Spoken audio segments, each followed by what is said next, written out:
ডাকসু নির্বাচন অবাধ ও সুষ্ঠু হয়েছে, তবে বিশ্ববিদ্যালয় কর্তৃপক্ষ শিক্ষার্থীদের আস্থা অর্জনে ব্যর্থ হয়েছে বলে মন্তব্য করেছেন আওয়ামী লীগ নেতারা।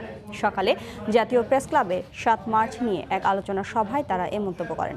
আর ডাকসু নির্বাচনের ফলাফলকে কেন্দ্র করে বিএনপি বিশ্ববিদ্যালয়ের পরিবেশ অশান্ত করার চক্রান্ত করছে বলে অভিযোগ করেন তারা।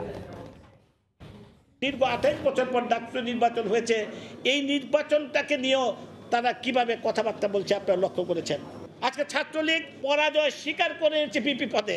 ঢাকা বিশ্ববিদ্যালয়ে একটা শান্তিপূর্ণ পরিবেশ আজকে ফিরত আসা শুরু করেছে, যে পরিবেশটা নষ্ট হওয়ার চেষ্টা করছিল তারা। বিভিন্ন হল সহ এই যে নির্বাচিত অন্যান্য প্যানেলের সদস্যরা নির্বাচিত হয়েছেন, এর মধ্যে দিয়ে প্রমাণ হয়েছে যে নির্বাচনটা অবশ্যই অবাধ সুষ্ঠু হয়েছে।